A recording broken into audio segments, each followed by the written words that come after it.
I really believe in the power of uniqueness. When we make ourselves unique and we lean into our uniqueness, it really works in our favor. And it really has been a huge part of my success to do that personally and professionally. Meet Ann Mahlum, North Dakota native and powerhouse founder of Solidcore, a chain of boutique fitness studios now boasting more than 100 locations across 25 states in the U.S. Since it was founded in 2013, Solidcore has taken America by storm. This boutique fitness chain is now slated to expand to 250 locations over the next 3 to 5 years. I had a vision of getting to 100 studios really quickly. And it's funny because a lot of times people will ask me like, oh my God, did you ever imagine that this would happen? And I sort of like pause and look at them and I'm like, who do you think's been driving the bus the entire time? Frequented by the likes of Michelle Obama, Solidcore isn't for the faint of heart. Its classes are notorious for being very challenging, even for the most advanced connoisseurs. Perfect. With the price tag of anywhere from $25 to upwards of $40 per class, visitors can expect to feel the burn. So I'm here in New York City today to see for myself what the buzz is all about. All the way down, pause, and then go back down. That was just a demo, and I'm literally sweating, so that's how I feel. There are 3 numbers to look out for in Solidcore's story. 175,000, the amount of Ann's personal savings she invested into the company. $1.25 million. Solidcore's first outside investment from the investor Dave Grisson, and $88.4 million, the amount that Ann made from exiting Solidcore. For CNBC Make It, I'm Ernestine Siu, and this is Founder Effect.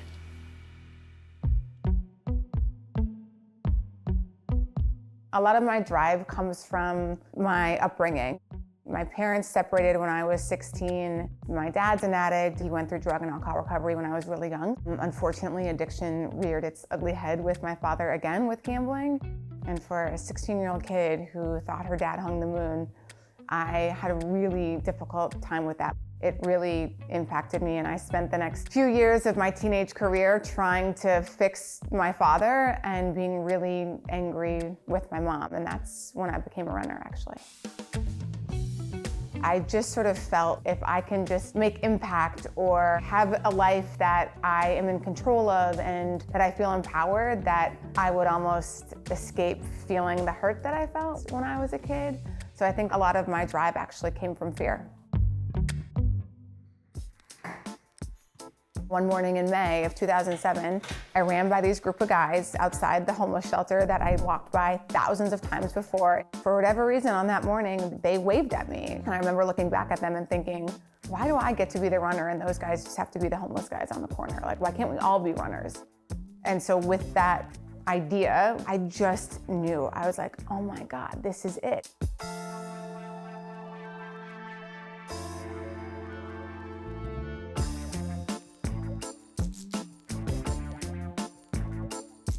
Six years into running back on my feet, my life is filled with so much purpose. I get to help people, my life makes sense. And I start to feel these voices entering my head about like, okay, Ann, like it's time to do something else. So I was in LA and there was this Pilates studio that I walked by that looked very LA. It was all pink and had these like reformers in it. And I'm like, how very cute of this little workout here. I take this class and I was completely blown away. I was like, I'm not gonna get through this class. What did I sign up for? That same year, she took her savings from Back on My Feet, all $175,000, and used it to open her first Solidcore studio in DC. Once I started to do the math on the numbers and realizing there's no real brand around this kind of way of working out and there's no community. It just kind of felt transactional. And I'm like, that's what I do. I know how to build community and make an experiential brand really authentic, especially when I'm so invested and excited about it. So it was like, this is my next thing. I talked to my board and let them know I would be leaving. My last day was August. And I had my first Solidcore studio open in November.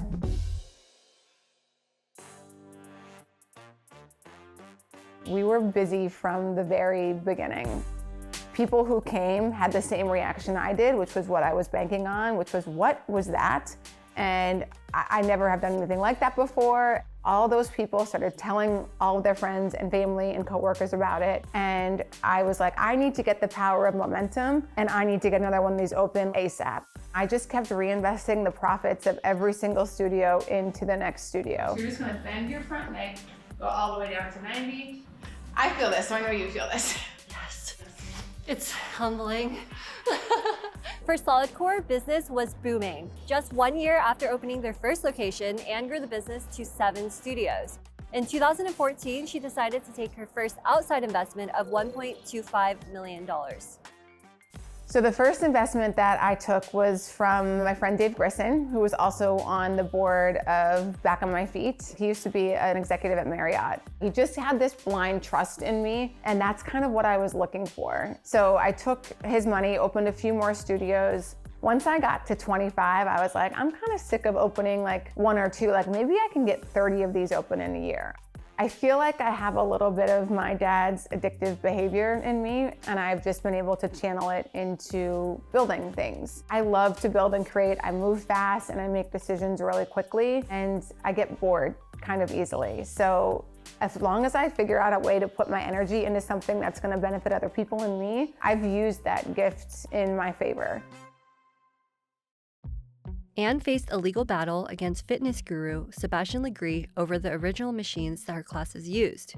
I was part of a licensing agreement that wasn't going well, and I didn't want to be a part of it anymore. The machines that I was using were taking way too long to keep up with my pace of growth that I wanted to execute, and whenever they broke, it took way too long to fix them. In 2016, they reached a settlement and the two parted ways. We went to mediation pretty quickly and agreed that we would give all the machines back and we would make our own and we wouldn't have to talk to one another again.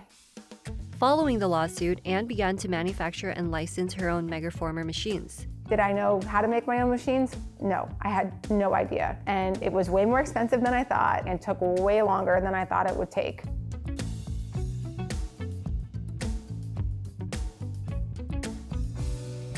Business gets tricky, right? Like, I just set my expectations of this stuff's gonna happen. I can't build a massive company and expect everything to go smoothly. So as long as I'm prepared and that I trust my ability to figure it out and be resourceful, it's gonna be okay. Despite these challenges, by 2023, Solidcore had expanded to 100 locations, and in April of 2023, Anne sold all her shares of the company and walked away with more than $88 million. So I've always wanted to sell Solidcore. I've been public about that for a really long time, and it also was a part of my building the company and making certain decisions along the way. After 2021 and in the middle of 2022, we were recovering and rebounding unbelievably well. And in the fall of 2022, looking at things, we were like, we think we could probably sell soon. It was my responsibility to make sure that I built something that worked without me. That's the test of a true entrepreneur, right? Something that works without them and isn't about them. I was the only one who had been the CEO to that point, and if I can show that this company can not just only survive, but thrive underneath other leadership, it shows that the business model is really sound.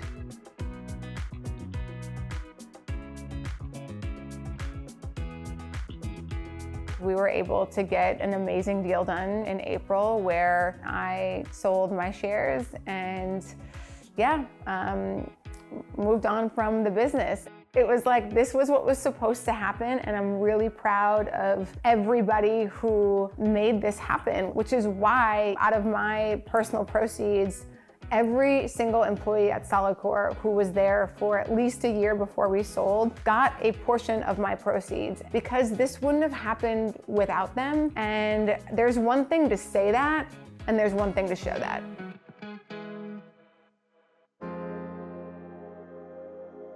Probably the biggest thing I've learned through Solidcore and Back on My Feet is you can do whatever you want to do as long as you're willing to do it. Nike got it best to just do it. And I have a phrase that says, just have a day one. It's really easy to play any kind of victim card and the blame game. I tried that for 10 years. I tried that for a long time of blaming my mom and dad for things, and it didn't get me anywhere. And I think so many times we look at entrepreneurs or people who made it and successful, and we think that they just have something that you don't, or that they have a special set of advantages. And to be honest, that might be true, but every single one of us has a special set of circumstances, advantages, and disadvantages. Some people have more privilege than others. The world and life is not fair. It never was, and it never will be. And I think it is up to each and every one of us to figure out what those advantages are, what our talents and skills are, and lean into them and make it work for you.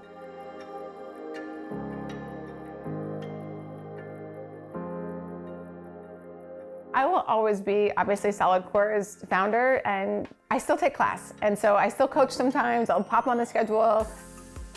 I'm kind of figuring out what's next, to be honest. I'm getting married. We are building this house. I'm trying to figure out how I want to be best spending my time. And as long as I am spending my time putting positivity in this world and helping people realize that they can do the thing that they want to do with their life, I know I'll be filled up by that.